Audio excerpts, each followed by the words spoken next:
Hello friends, welcome to my channel. Today I'm going to discuss about hard cane dendrobiums or Dendrobium phalaenopsis type of orchid care. And please watch the video till the end because I have a special announcement to make at the end. So do watch it completely. So these are very rewarding orchids with minimum basic care. They bloom all year round and that's why they are very popular among the beginners, the experts and everyone. Before we get into the proper care, let's just have a quick look about the various structures and the details about these hard cane dendrobiums. There are many varieties of dendrobiums and every variety has somewhat different type of care.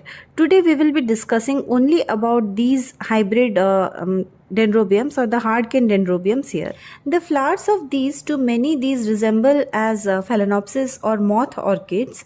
So these are also famously known as Dendrobium phalaenopsis, but really they don't have anything to do with the phalaenopsis orchids. These are sympodial orchids, that is, they have a connecting rhizome like turmeric, ginger and other plants. They have a connecting rhizome, and this rhizome, it connects these tall cylindrical structures called as the pseudobulbs, or in this case we call them as canes. As you can see, these look like bamboo canes. These look like canes, right? That's why we call them canes. These canes are the main energy storing structures. Towards the ends, these bear the leaves and the flower spikes, and at the base of these canes you can see there are tiny structures called as the eyes. These structures, they give rise to new canes, and when a new cane matures, it bears the flower spikes from the nodes towards the ends. The older canes, after flowering, they still serve as energy reserve and bear dormant eyes at the base, so new growths can arise from those. Also, these can rebloom later, so it's never a good idea to cut the older canes. Let's go stepwise. First is temperature and humidity requirement. As these originate from Southeast Asia, so they are very much suited to grow in hot and humid tropical type of climate. They prefer temperature ranges of 24 to 30 degrees Celsius during the daytime and during the night 16 to 18 degrees Celsius. They can tolerate temperatures few degrees above and below that range. The place where I live, we experience very harsh summers. The temperatures go beyond 40 degrees Celsius, and these orchids, they are surviving and doing well. So these can tolerate very high temperatures when we are providing them adequate humidity. They like humidity of around 60 to 70% average. If you live in dry climate, then you can easily overcome the lack of humidity by using humidity trays or pebble trays around the orchids, or by misting them twice daily and using a media that holds more moisture.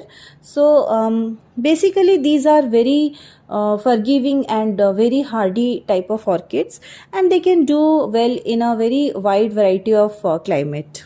Coming to water requirements, these are evergreen type of dendrobiums. They don't shed leaves during the autumn or winter. These don't need any winter rest, unlike deciduous type of dendrobiums or the nobile type of dendrobiums. Frequency of watering will obviously depend on the climate and the media. My dendrobiums, they are potted in plastic pots with lots of drainage holes, and the media is mostly charcoal only. In some, there is a little bit of leca and pumic stone pieces. On the top, I generally add a layer of sphagnum moss. The top layer of sphagnum moss, it provides moisture for slightly more time, and thus it promotes growth of new roots and new growths.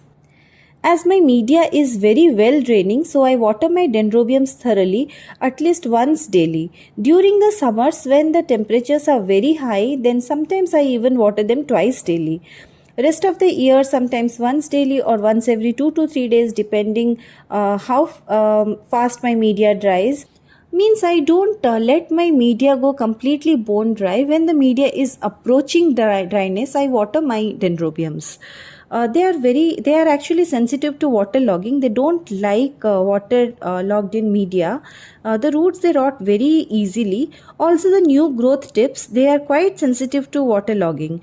Water trapped here, it causes rot very easily.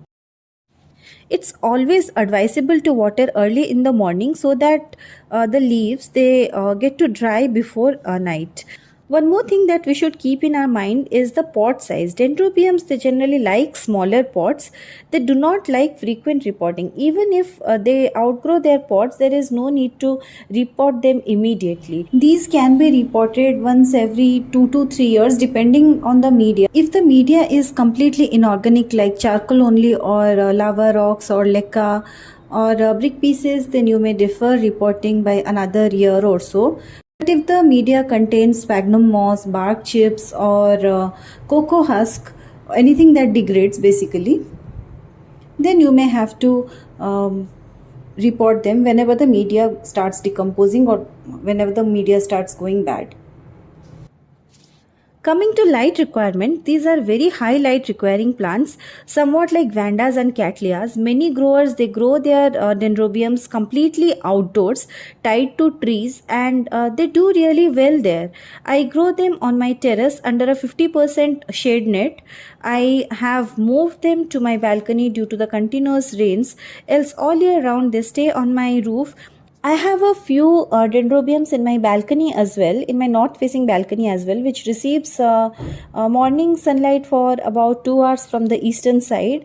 And the ones those are on my roof, they receive solid 3 hours of dappled morning sunlight and same around 2 to 3 hours of dappled late afternoon sunlight from the western side. And during the hottest part of the day, during the noon, they are protected by the shade net and the shadow of the wall behind them. Now the fertilizer requirements, as these are very fast growing, very rapid growing and vigorously flowering orchids, they need more frequent feeding. I fertilize them every 15 days. You can feed them weekly also, and I am planning to do the same and to fertilize them more frequently. I use liquid seaweed extract and Epsom salt on mine. You can check my previous video on how I fertilize my orchids with seaweed extract and Epsom salt. I will provide the link here in the info card as well as in the description box. Do check that video out.